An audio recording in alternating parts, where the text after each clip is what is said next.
You see, when I found the body, I heard the time. There was a voice. It was in my head, Precious, in my head. It was probably coming from the television, though. Oh, but there was 3 hours off, wasn't it? I guess the victim must have been watching a video of the taped program. That's why I thought it was 1 p.m., Precious, yes. Terribly sorry about the misunderstanding.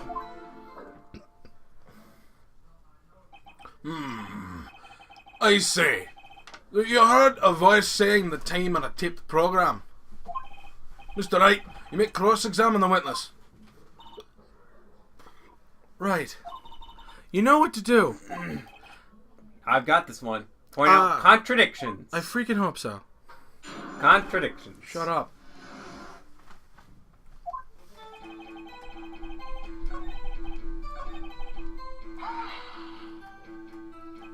You said heard, not saw, Wit?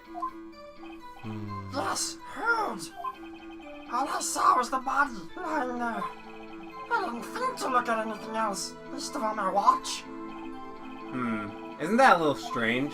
So you're saying you heard something. What if you were so shocked by the body you wouldn't hear anything at all? The witness did say he actually heard the time. It's ludicrous to suggest he wouldn't hear anything. I have to agree with the prosecution. Witness, continue your testimony. Yeah.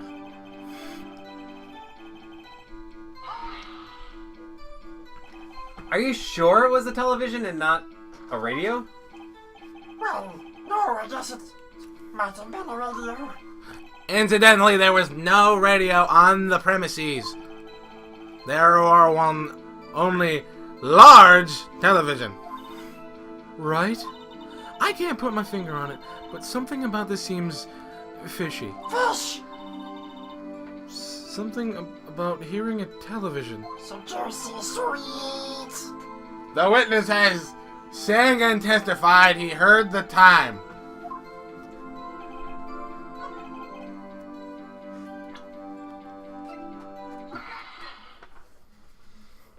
Hold it! Right there.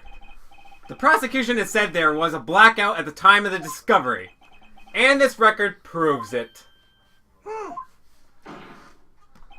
You couldn't have heard the television. Or a video. Well, The defense has a point. Do you have an explanation for this, Mr. Sahwit? no, I find it quite pleasing myself, quite Sahwit. Wait, now remember.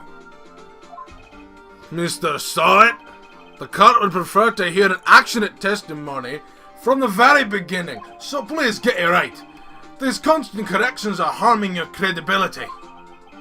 That, and you seem rather distraught. My apologies, Your Honor.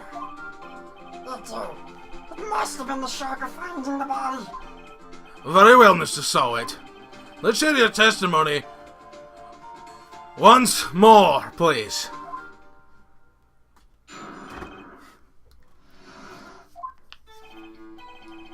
Actually, I didn't hear the time. I saw it. There was a table clock at the apartment, wasn't there? Yes, the murder weapon the killer used it to hit the victim. It must have been what I saw. Saw it. You saw a clock? I guess that would explain it. The defense may cross-examine the witness. Again. Gladly. Doubtful.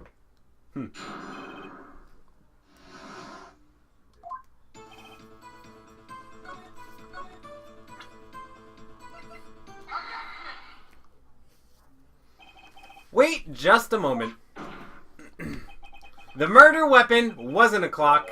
It was this statue. Now, how is this supposed to be a clock? You with your objections and your evidence. Just who do you think you are, Precious? Just answer the question, Mr. Sahwit. Hey, I saw it there, okay? It was a clock. Your Honor, if I may. Yes, Mr. Payne? As the witness stated, this statue is indeed a clock. The neck is a switch. You just tilt it, and it says the name out loud. As it doesn't look like a clock, I submitted it as a statue. My apologies. I see. So the murder weapon was a table clock after all. Well, Mr. Wright, it appears that the witness's testimony was correct. This is a clock. Do you have any problems with this testimony now? Your Honor, there is a gaping hole in the witness's testimony. The only way he could have known the weapon was a clock is to hold it in his hand. Yet the witness testified that he never entered the apartment. Clearly, a contradiction! Indeed. The music is not lying. The witness knew it was the clock because he went into the apartment. So you are lying because you went inside the apartment on the day of the murder. Oh yeah, prove it! Prove I went in there, precious. I'll do better than that. I can prove you were the one who killed her. You struck her with the clock, and the shock of the blow triggered the clock's voice. That was the sound you heard. Order in the court! Intriguing. Please continue, Mr. Wright. Yes, Your Honor. Mr. Sahwit, the sound must have left quite an impression on you. Understandable, since the murder weapon spoke just as you hit the victim. That voice was burned into your mind. That's why you were so certain about the time. What's the meaning of this? This is all baseless conjecture. Baseless? Just look at the witness's face. Would the witness care to elaborate? Did you strike the victim with the clock? Hey, I never. Look, the clock, I heard no. I saw it.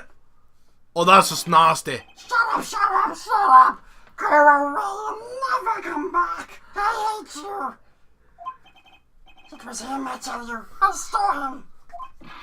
He killed her, and he should burn, give him death. Order in the court, I say! Your Honor, a moment, please. There isn't a shred of evidence supporting the defense's claims. Mr. Wright, Your Honor? you claim the sound the witness heard came from the clock. Do you have any evidence? The whole case is laying on this. I'd better think it through carefully. Yes, Your Honor. The sound Mr. Sahwit heard was definitely this clock. A fact which is clear if you simply sound it. Let's sound it now, here in this court. Your Honor, may I have the clock? I ask the court to listen very carefully. I think it's 8:25. That certainly is a strange way to announce the time. I'd say. Well, he is the thinker, after all. Yeah, thinker a robot. Now we've heard the court, what are your conclusions, Mr. Wright? Mr. Payne, can you tell me what time it is now? It's 11:25. Wait a minute. As you can see, this clock is exactly 3 hours slow. Precisely the discrepancy between what Mr. Sahwit heard and the actual time of death.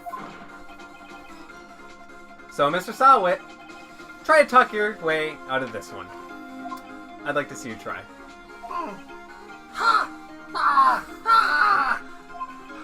You forgot one thing.